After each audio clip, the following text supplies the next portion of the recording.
Hello, everybody, and welcome in to the 83rd edition of Texas Longhorns Live. We really appreciate you guys being here. Please hit that like button. Please subscribe down below.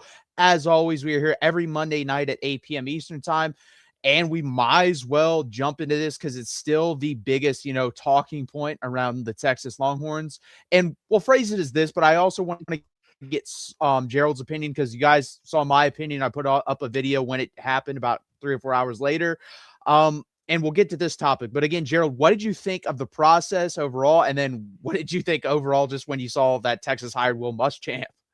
Yeah, so I got a text from a message from a friend who does some media with the university, and they like just texted me the whole press release. I was like, that can't be fake. And then like 5 minutes later, it was on the rest of social media. I was like, oh crap, okay, I guess this is for real. And I have to separate my thoughts into like two different buckets because one, like getting rid of PK, firing Pete Kwiatkowski, and hiring Will Muschamp, I think are two very different thought processes in my mind. Like when I think about the coaches that I was frustrated with this year and frustrated with aspects of the team, Pete Kwiatkowski was not high on my list, right? There were frustrations I had with the defense, but Pete Kwiatkowski would probably fall behind literally every member of the offensive coaching staff, and then several members of the defensive coaching staff before I would see that Pete Kwiatkowski would leave or be let go at Texas.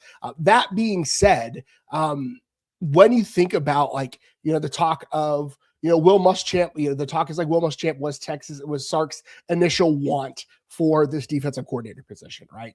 And so when you really think about like how coaching moves have been made, really in like the current era of Texas athletics, think about the coaching changes on the soccer team, right? They have a coach who had one bad season. They were NCAA tournament team 2 years ago, had a bad season this year. They fired her, hired the best young coach on the market, right?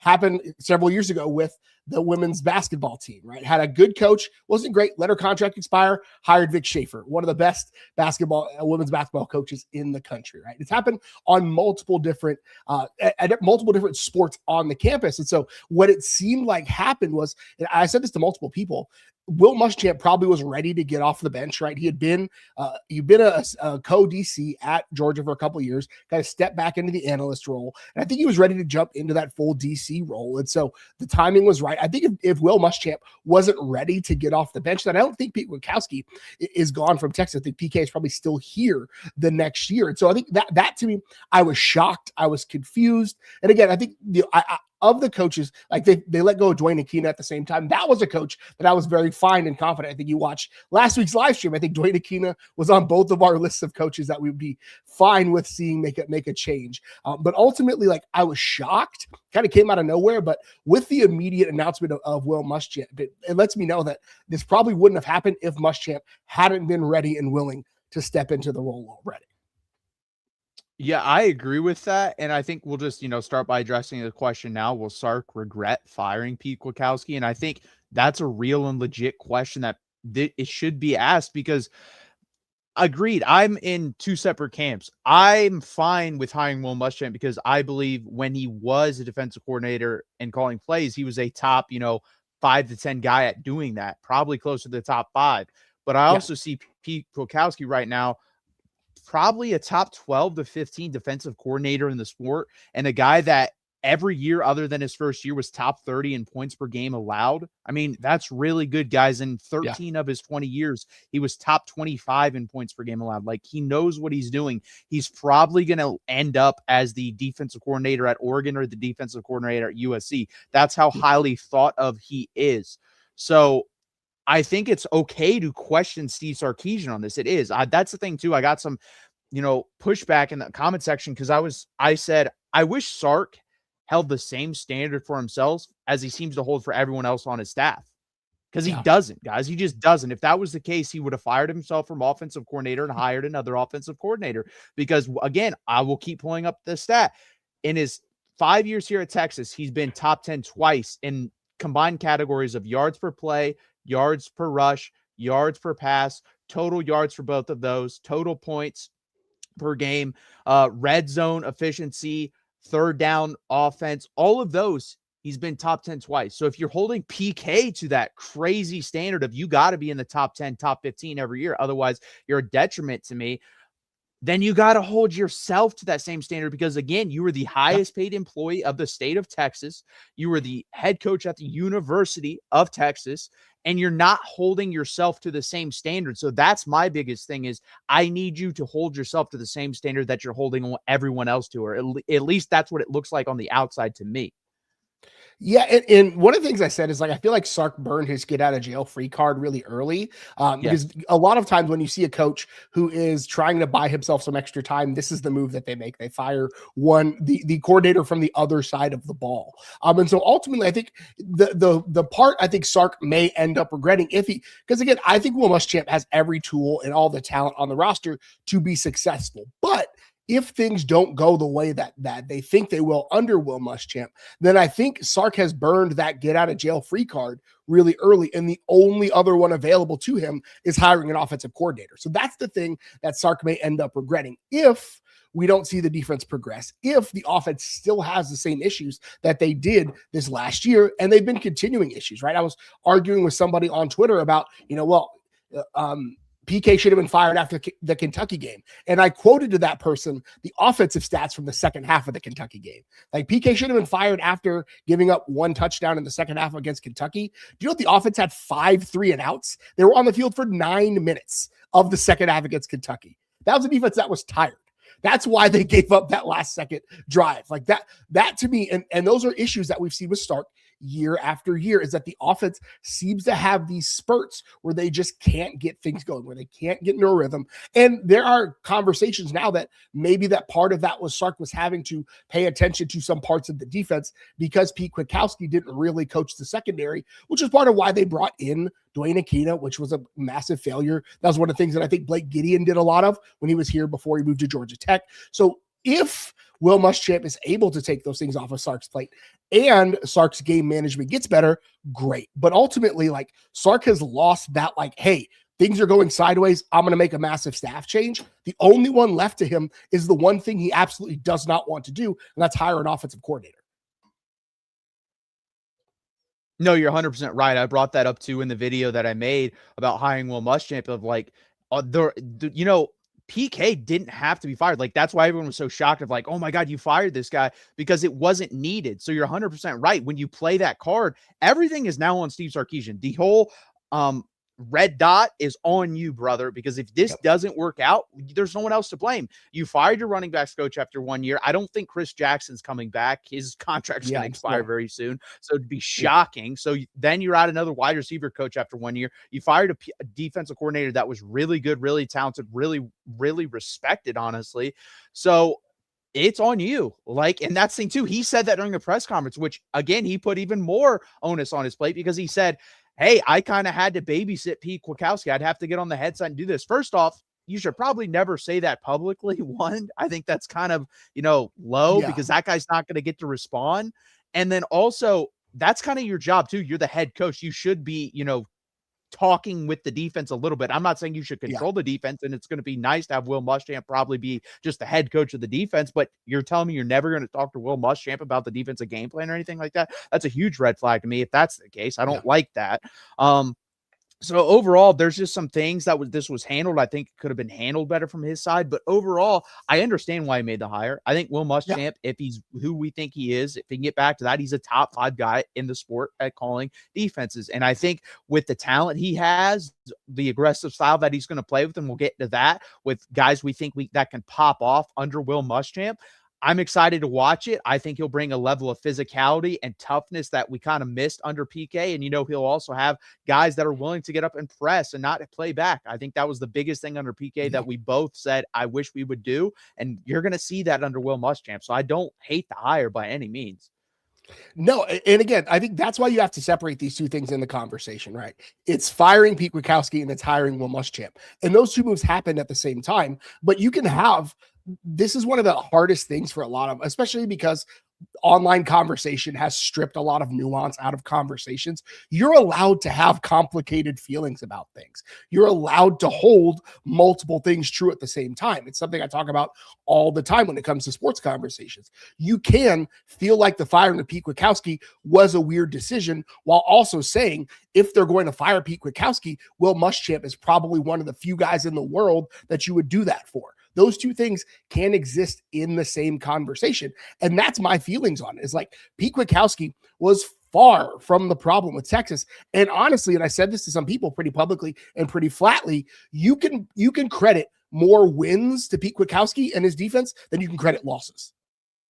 There were games where I was public and out loud saying that like Steve Sarkisian owes Pete Kwiatkowski his game check.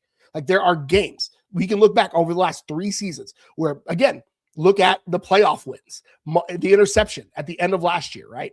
Even the overtime game. People talk about Kentucky. What unit got the stop that Steve Sarkisian unit could only kick a field goal to win, right? There are games that Pete Kwiatkowski won for Texas.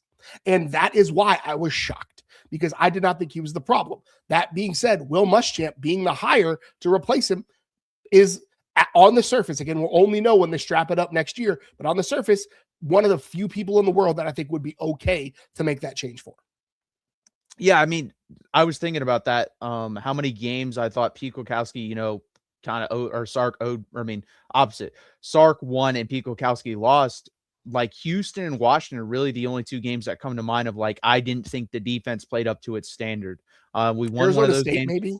Yeah, but that game, I think that's more offense because they were on the field for 45, 46 minutes because we did nothing offensively. Nothing. Fair. We had so many 3 and outs that game. People forget we scored on the first drive and at a punt return and literally did nothing else for like 25 minutes of that game. So I actually put that more on the offense. But the Washington game, I think the offense held its part and the defense did not come through. Obviously, Michael Penix was insane that game. And then the Houston game a couple years ago when they came back, we were up, 21-0, and then they came back and that should not have been a game. That's on Pete Kwiatkowski. Matthew Golden, Donovan Smith lit us up. But other than that, I mean, I think it's mostly on Sark, and that's the thing. It's definitely going to be. He's going to have no one to throw to the Wolves now. It's all on you, man. So, I guess to answer the question, will Sark regret firing PK? I do think this is the fork in the road, the turning point of you're going to see Steve Sarkisian, down the right path. We win a national championship or 2. This all works out. Down the left path, you can probably draw back his firing or end of tenure here at Texas to this decision. So I think it can be someone. If someone said yes, I would have no issue with that. Yeah, I would not say if somebody said, "Yep, Sark is going to regret this," I wouldn't have anything to say. But you might be right. Like I think you said it really well, Matthew. This is, I think, is the turning point for Steve Sarkisian because again.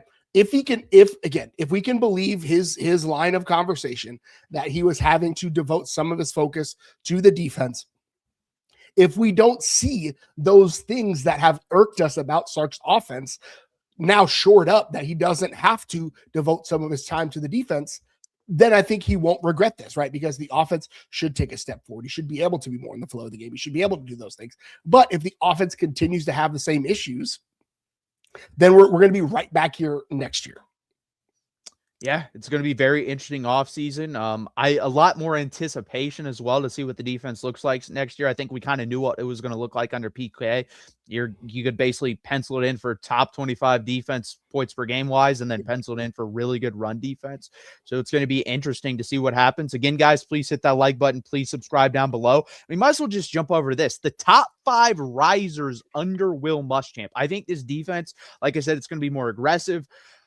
With the 3-3 mid defense, guys, you're going to need bigger guys, and you're going to have to set the edge very well in this defense. That's something that, honestly, Texas kind of struggled with this year, and if we don't set the edge very well, you're going to see a couple big busts. So it's going to be interesting who pops up and plays the edges for Texas. I have a couple guys in mind. I'll start out with number 5 for me. That's Tyler Atkinson. I don't know how he's going to be used in this defense. I knew how he's going to kind of be used in PK. He was going to take over Anthony Hill's role at some point, but I think there's multiple different ways, multiple different packages you'll see this guy be used. I think he'll be used used strictly as edge rusher sometimes. I think as a linebacker sometimes. I even think early on you could see him as the big nickel in this defense because this defense requires the nickel to play the run game and set the edge sometimes. And I think that could be Tyler Atkinson. So it's going to be very interesting. But I think with his physicality and his athletic nature that he has, like he's a freak athlete, I think he could really take off under this style of defense.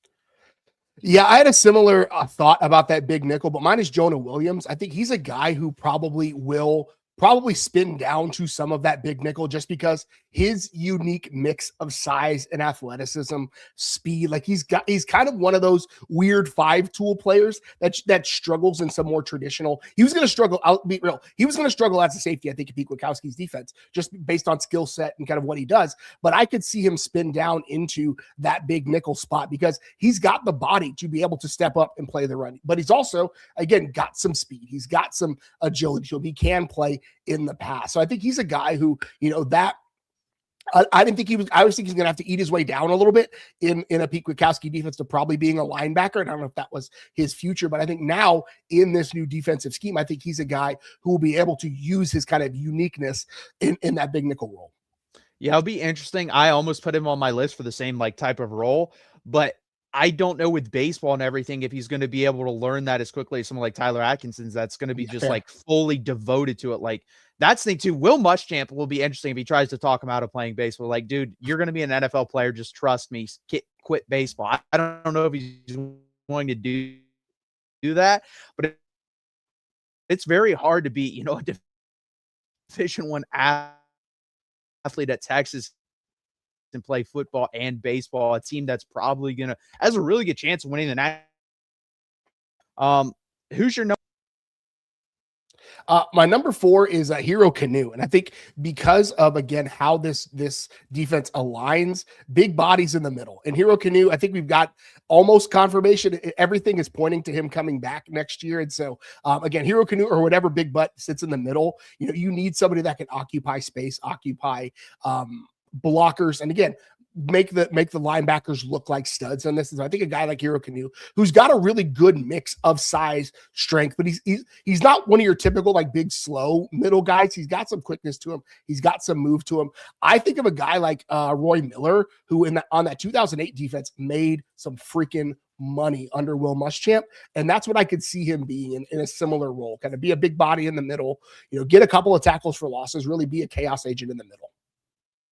No, I think that's fair. I think Texas may look outward for that this year, but I think they have the guys in the pipeline to be that big nose tackle. But I agree, he's one of those guys. Again, he almost made my list. And the same vein as you, number 4 for me is Josiah Sharma. I think he has the best body type to play that nose tackle position. He's a guy that's 6'5", 340 pounds.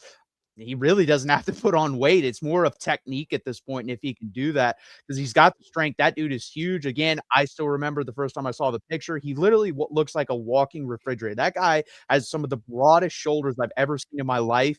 I think he's kind of perfect for the big nose tackle role that eats up space in this defense. Like you said, takes up the space and then lets the linebackers flow in behind it. And I think he's kind of perfect for that. So it's going to be very, very interesting if he's able to pop off the next year for Texas. Really hasn't played at all this year. I don't really remember him getting any. So it's going to be interesting if he's going to be able to get some run in this defense. But I think he's fit kind of perfectly for it. Yeah, he's another guy, again, big body, but again, he's not the slow big body. He's got that mix of twitch and size that I think thrives really well in this defense. So I think you're spot on. Who's your number 3? My number 3 is Bo Barnes. If you look at Georgia and the way they play, and with Will Muschamp, you want big linebackers that can kind of do it all, that can flow downhill and get like the sacks will come more often with the linebackers in this system. That's what it's kind of designed for. Is these guys are agents of chaos.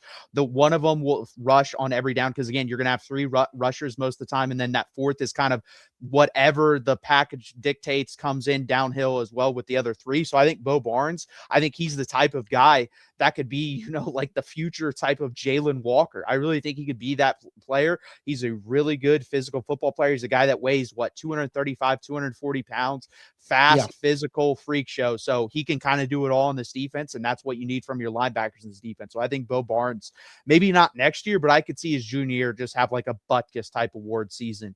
That's how good I think he'd be in this defense.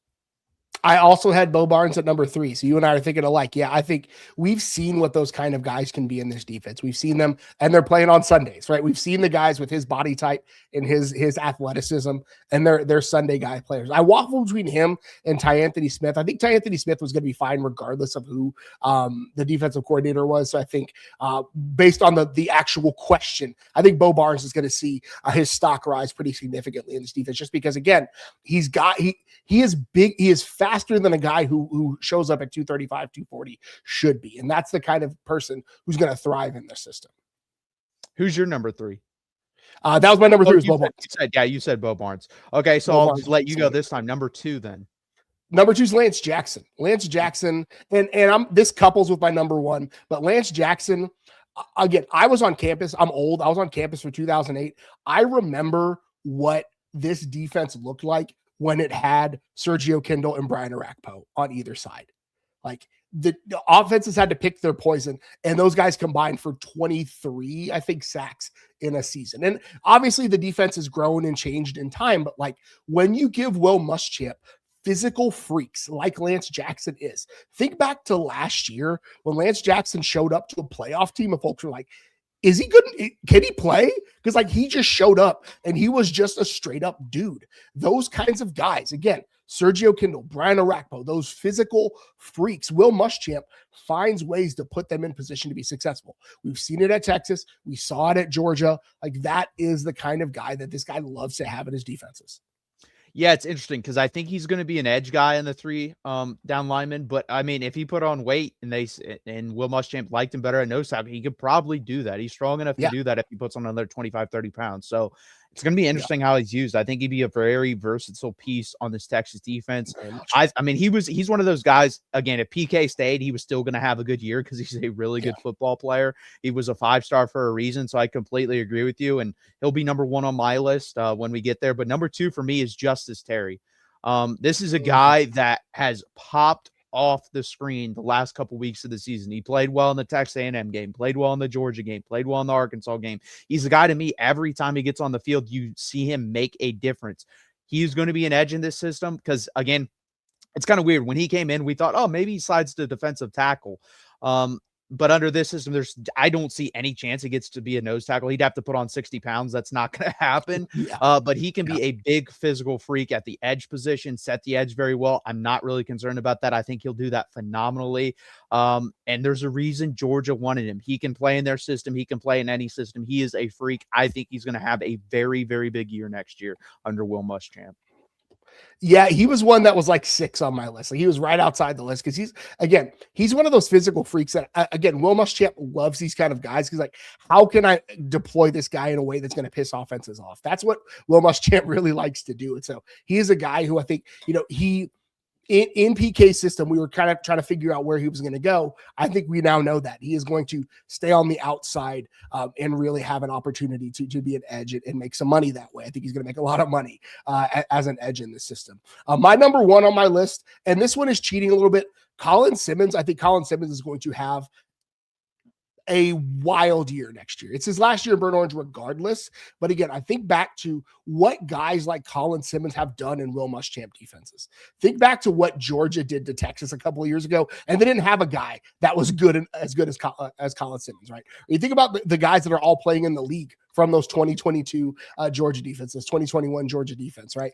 Colin Simmons is going to have an opportunity. Will he play? He might not play with his hand in the dirt because we play on turf, right? But like he's gonna have some opportunities to stand up and play more of an outside linebacker and edge. He's gonna be more versatile. And this is the one critique I had of PK. He's probably not gonna have to drop back into pass coverage much in this system, so we'll have even more opportunities to rush the passer and really be a chaos agent. Like Colin Simmons, I think like we've seen how good Colin Simmons can be, and I really do think in this system he can be even better. Again, I keep going back to what we saw at Texas with guys like Sergio Kindle, Brian Arakpo, like because that's my generation. I graduated 2008. I watched those guys play. Like those are the types of freaks that Will Muschamp loves to deploy in this system.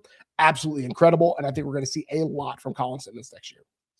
No, I agree. I kind of threw him out because he's just one of those guys. We've seen what he can do in the PK system. He's going to do just as well, if not better, in the Will Muschamp system. Number one for me, like I said, Lance Jackson. I think he just fits, again, anywhere. But I think in this system, him and Justice Terry on your ends, and then whoever you want to throw at nose tackle is pretty damn good, along with Bo Barnes, Colin Simmons, and whoever else you want to play at linebacker, whether that's Ty Anthony Smith or we go and get someone in the portal. I mean, if that's what your front 6 or 7 are looking like, that's pretty damn good overall, and I'm really excited to watch him in the Will Muschamp system. Again, guys, please hit that like button. Please subscribe down below. We really appreciate it. Let's jump into some of these comments. David Keith Williams said, however, because he left a comment above this, but considering Coach Muschamp has played safety and coached the position specifically, I hope Xavier Philsmeade, Jonah Williams, and Zealous Hicks develop significantly under his leadership. Yeah, I mean, it'll be interesting what they do with the Zealous Hicks or Zalous Hicks next year, because he fits in this. I'm not saying he doesn't, but the safety room is so deep. I don't know where he's going to fit in all this. Yeah, if Jonah Williams spins down like I think he might in this, then I think that opens up a spot for Hicks in the rotation. But yeah, the safety room is pretty wild right now. Obviously Taff is gone. Texas had another guy transfer. I can't remember off the top of my head, but Derek Williams might go in the portal. But apparently he didn't get along with Akina, and now that Akina's fired, I think we'll see about that. Yeah, so I think there's still room, especially again. I wonder. I really do want to see Jonah Hicks at that, or Jonah Williams, sorry, at that big nickel spot, because I think that fits his skill set really well. So ultimately, I think there's a lot that could happen. But again, Muschamp had a great history of safeties at Texas. So yeah, for sure. The speed and sideline to sideline ability he had in high school. He's talking about Bo Barnes. To have more evolved into a more run-specific middle of the field middle linebacker now. Yeah, I think because he gained weight, I think he can do both. I still think he's going to have some speed there, especially with good, proper strength and conditioning.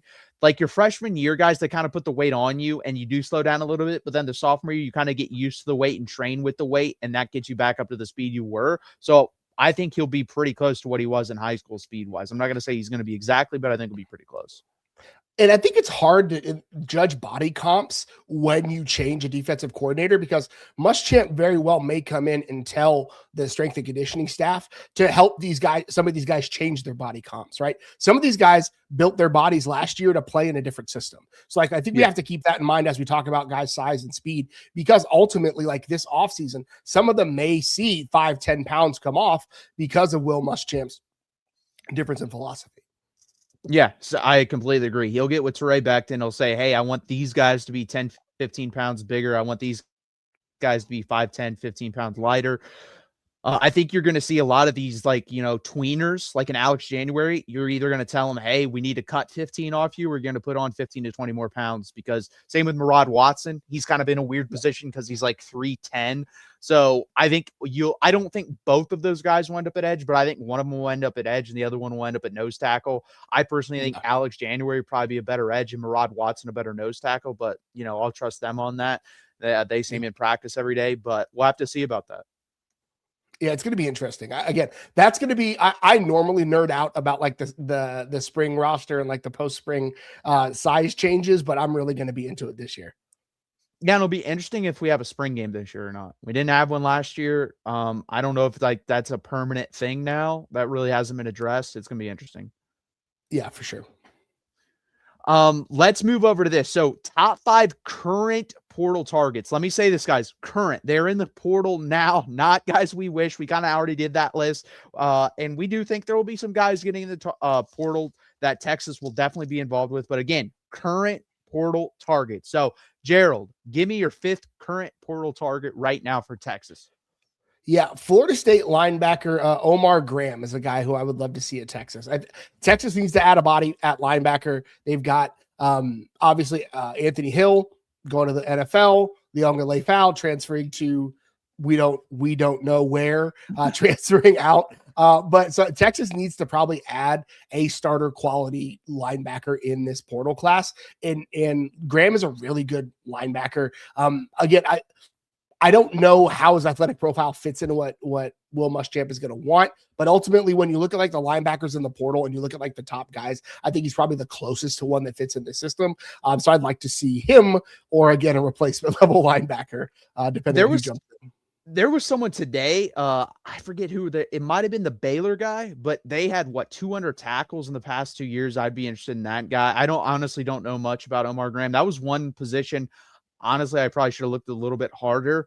Right now, there hasn't been anyone on, like, my radar that I think Texas is like, oh, yeah, we desperately need that guy. But, I mean, I completely agree. We definitely need a linebacker for sure.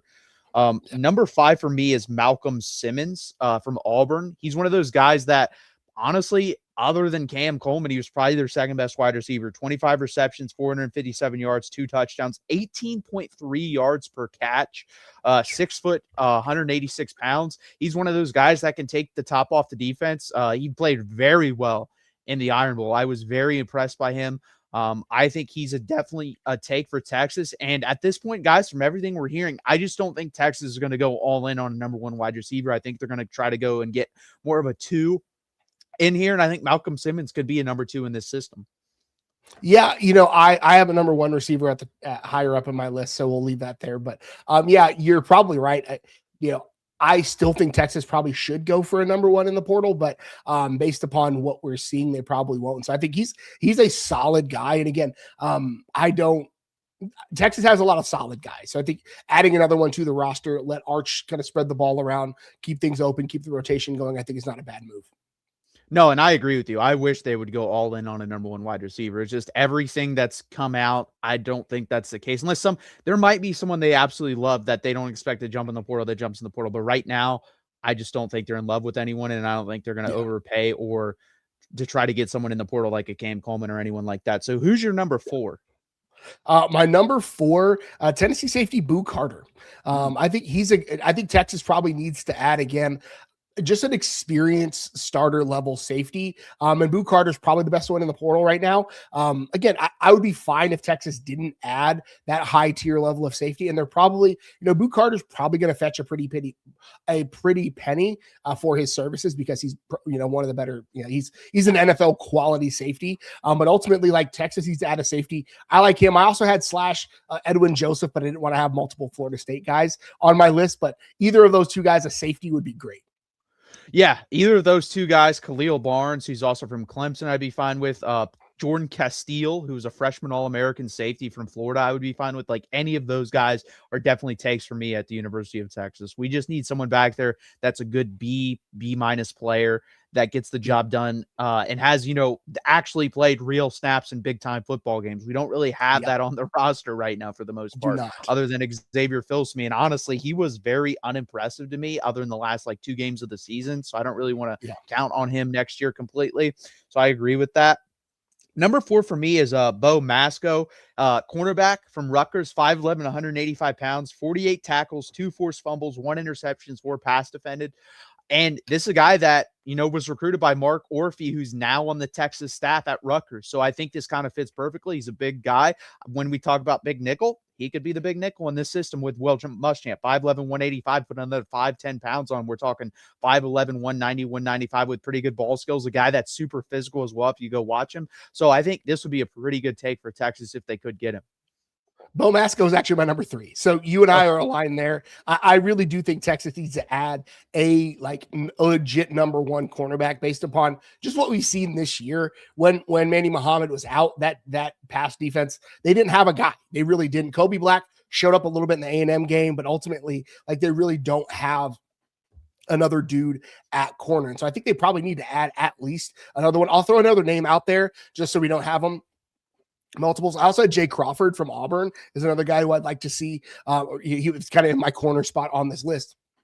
So either of those guys I'd love to have in Burnt Orange next year.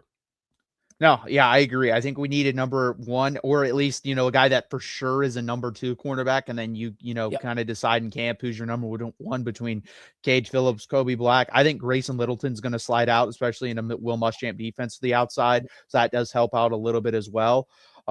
And then you got to transfer guys. So you have 4 guys competing for 2 spots on the outside, rotate if need be. I would be completely fine with that. Who's your number 3?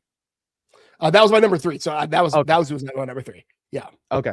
JC Brown for me is my number 3, another wide receiver here from Kansas State. I have Malcolm Simmons, him both on the list. I think you got to get, one of the two, or at least someone similar to these guys. They're good productive wide receivers, 41 receptions, 712 yards, 17.4 yards per catch, 5 touchdowns, 6 foot, 179 pounds. So again, not the typical early year start guys where we're talking 5'9", 5'10" burners, but a little bit bigger, not as fast, but really good production overall from both those guys. So I'd be fine with either one of them. And I think this is the kind of realm, again, that Texas is going to recruit in the portal of wide receivers. I think you're going to get a B overall wide receiver. I don't think you're going to get an A guy. And I think both these guys are kind of like similar C+, B- type guys.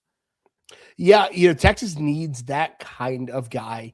It needs somebody in the portal at the wide receiver spot. Again, I've got actually at my number 2 Omarion Miller from Colorado. Like that, I think Texas needs to add a number 1 wide receiver, and it's either him or Nick Marsh. I think would be probably the top 2 guys in the portal right now. And I think Miller fits more of what Texas is probably doing at wide receiver, 6'2", 210, but still has that speed to him. So I think he really fits what Sark wants. And I do think Texas needs to add a number 1 receiver. And so I have Omarion Miller as my number 2. Again, I don't think Texas is going to spend for what Miller is going to fetch in the portal, but ultimately you said wish list, right? So like, that's what I want. I love Mario Miller, so I'd love to have him. I could be wrong on this. I thought we did recruit him out of high school as well. I think we might offered him and he visited. I agree. I think he can be a really good wide receiver. He can probably be a wide receiver 1. And if he's not, it's a 1A, 1B situation with him and Ryan Wingo. That's all we really need is someone to push Ryan Wingo so he doesn't have the case of the dropsies again. Like, that's my biggest thing. If Ryan Wingo for sure becomes a hand catcher next year, then we have our number 1 wide receiver. I trust Ryan Wingo as a number 1 wide receiver, but that's a big if, and I don't want to have those type of ifs going into the season for next year. No, especially in Arch Manning's presumptive last year in Austin. Like, we need to have sure things at wide receiver for that guy. My number 2 is Carius Kern or Kerne. I'm not 100% sure how you pronounce his last name, but LSU, high 4-star recruit coming out of high school. He's going to end up being a 5-star out of the portal. 6'5", 320 pounds, played both sides of the ball in high school, defensive line and offensive line. So that to me right now screams positional versatility. He's listed as an offensive tackle, but a 6'5", 320-pound guard sounds fine with me. I think you can slide him in there to guard. I think he'd be perfectly fine. And guess what? My pitch to him would be, hey, we need a guard this year, but as soon as Trevor Gooseby leaves for the NFL after next year, you can slide right back out to tackle, and that'd be perfectly fine. Or you have him or Nick Brooks battle and see who's better at whatever position and put the other one the opposite of where one of them goes. But this guy, to me, has super high upside, and you have multiple years with him as well. That's another big thing I like in the portal. So I would love to land this guy from LSU.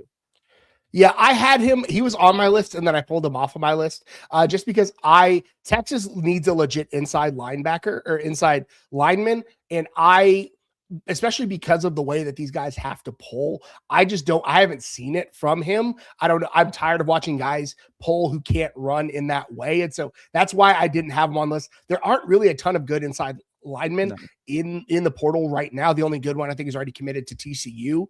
So like that to me was so like I wanted to have an offense. I literally have it on my list as number 6. I want an OL, but most of them are tackles on my list. So like I had him on my list. I also had Ben Murawoski, or if you say from UConn, the other tackle. But again, I don't know if those guys can play guard in this system. Texas is fine at tackle. I need a guard, and so I don't know if either of those guys are an ideal fit at guard. So that's why I didn't have them on my list, which is shocking to most people based upon how I normally conduct myself when I talk about Texas's roster building. I think that's completely fine, though. I was the same way, but I was like, I got to throw at least one offensive lineman on here, and I think he's the best one. But I completely agree. We need 2 to 3 guards, and right now there just aren't any, in my opinion, that are like, oh, yeah, you got to go get the guy. Now, will they get in the portal, guys? Yes. If you look at the history of the portal, you're going to have 10 to 15 good guards jump in. That would be an immediate upgrade over what we had last year and what we have now. So I'm not super concerned about that, but right now they just don't exist in the portal. I mean, for context, like if you look at most recruiting rankings, a guy Texas pushed out at guard is the 3rd best guard in the portal right now. So like that's kind of how you have to like evaluate this guard position. One of the guys above him already committed. So there's not a ton of good interior offensive linemen in the portal right now. They will be. There's still a lot of teams playing and a lot of teams that just stopped playing that will probably have dudes that jump in. Who is your number 1? Hollywood Smothers, give me a running back. Texas needs a running back. He's the best one in the portal right now. I think Texas needs him. Again, I think probably Texas won't. This is one where I'm like, will Texas pay the premium for it? I don't know. They might. There are, again, other positions that they're going to have a lot of dollars attached to. But ultimately, they need somebody to run with Quintravian Weisner. And I think it's going to make Quintravian Weisner better if he has a guy like Smothers, if he has a guy that can run with him. And so ultimately, I think Texas needs to add another running back one in this room, and Smothers is the best one on the board.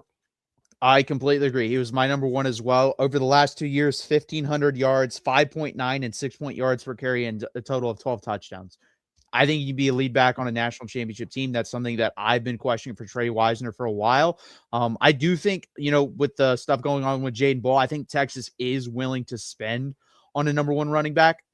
I think Ball is the guy for them. And if he jumps in the portal, I 100% think he's going to come to Texas. I would ignore everyone else saying wherever other school he might go to. I think he would come to Texas. Will he? I don't know. We'll probably know by the end of the week if Jaden Ball is going to jump in the portal or not. And if he's not, then this is the guy you need to go all in on. Really, really good back from North Carolina State, a guy that could probably go in the NFL draft to be a 3rd or 4th round pick.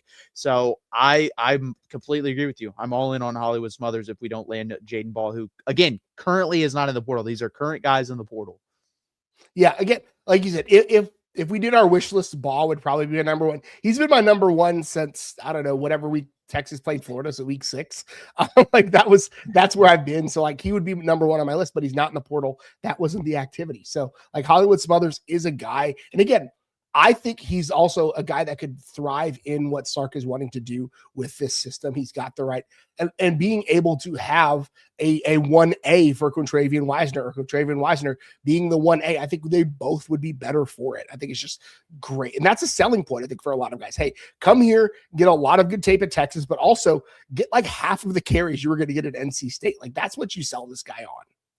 No, 100%. And yeah, it's going to be interesting. Yeah, with you said Jaden Ball. Yeah, ever since we watched him, we both wanted him. I was the same way. Unfortunately, he doesn't have any eligibility with Mike Washington from Arkansas. I was like, yeah, does that guy have any eligibility? Because I would love to have him if he does, but he does not. He already get his COVID year? Yeah, I was gonna say that's the thing with eligibility. We don't know. All this stuff is fluid, guys. Like at some point, we will have the NCAA ruling come down, and it's going to be 5 years you will have no matter what. If you get injured too bad, you get 5 years.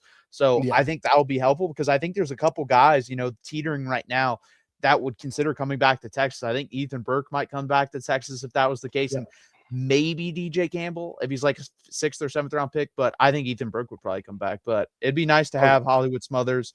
Honestly, if I'm being real, I would love to have Hollywood Smothers and Jaden Ball. Like that would be awesome, but I don't think they're going to do that. No, and again, I've been a guy who's like, does Texas take 2 in the portal? But I know they're also trying to get some other guys that are already on campus some run at running back. So I don't, again, Hollywood Smothers or any of the elite running backs that are probably, again, there are guys that are playing right now or were playing this past weekend that will see their names hit the portal in the next 7 days or so. And then 7 days after that for the people that lose, this coming weekend. So there's a lot still left to be said. 100%. Again, guys, please hit that like button. Please subscribe down below. We really appreciate it. Now let's jump into some comments. I think Mike Washington is already, he's gone. He does not have any eligibility. I think this was his 5th year, so he wouldn't, even with the new rules, he would not have any. Yeah. Wanted him to. I'd give him my years of eligibility. Yeah, I'll give him every year of eligibility I have, which is 4. So he can play in college for 9 years if he wants to. Do it, baby. Texas does need guards from the transfer portal. However, even more important, Coach Floods needs to do his job and develop Nick Brooks and Nate Kibble. They have started potentials for Texas. I agree with that. I don't think Nick Brooks may just be too slow-footed, like you said, polling. We kind of saw that with him when he played. I agree with the Nate Kibble thing. I think it's very interesting that Neto has yet to hit the portal. I don't know what he's waiting on. I don't know what Texas is promising. I don't understand how you could say he starts next year because he was the 3rd off the bench on a really bad offensive, or not on an average offensive line when they got everything figured out. But if he was 3rd on an average offensive line on the depth chart, you don't want him starting next year. Yeah, the only thing I can think of is if the Zena of it all, if he stays around because Zena's there and he just wants to, part of me wonders, like, if he's a guy who knows he probably won't make it to the next level, and so he's just going to finish out his degree at Texas. That's another thing. Like, there are guys, especially culturally with his family, like finishing out your degree at Texas, getting those types of things lined up. Like, if you know anything about Neto's recruitment stories and how his parents like took his phone the night before signing day because he was still taking texts. Like, nope, you're going to Texas, give us your phone. Like, that's the kind of stock he comes from. So it may be just as simple as, hey, he's going to finish it out at Texas, finish his degree, and then move on, especially because his brother is probably going to be there for at least another couple of years. So that may be why he's not in the portal. He's just going to, be a guy on the roster, and he'll get his degree and then move on.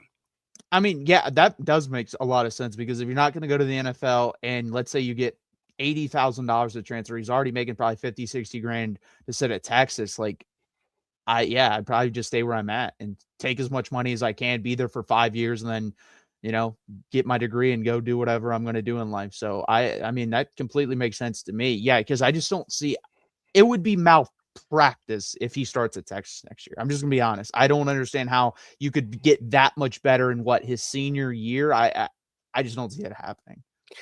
Yeah, I mean, we saw some of that when Flood came in the first year. There were some guys that were, those frustrating guys that ended up having some really good years in their last couple of rides for Texas. But Neto's been in the system since the start, right? Like, it's not a system fit. Now, I'm not going to write off the fact, like, he is a really good athlete. He's got really good feet. He seems to have I just don't, maybe it's a mental thing with him. I'm not sure what it is, but like, if Flood can get it unlocked with him, like, he's got all of the physical tools that I think you need to be a successful guard in the system. He's got good feet. He's quick on his feet. Like, he's got good lateral movement.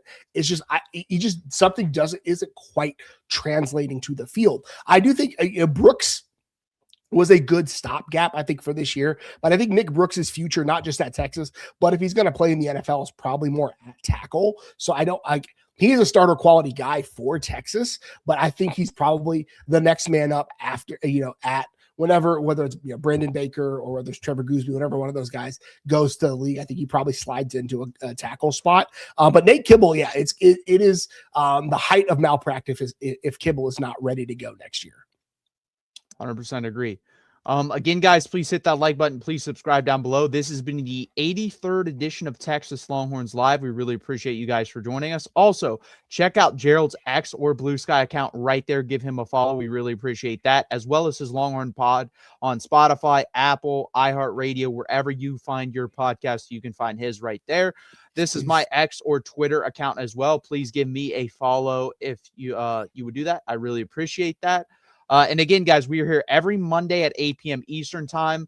We're going to be talking about the Michigan game more next week, as well as, if any news breaks, which definitely could happen this time of year. We'll talk about that as well. We really appreciate you guys joining us. And as always, hook 'em. Hook 'em.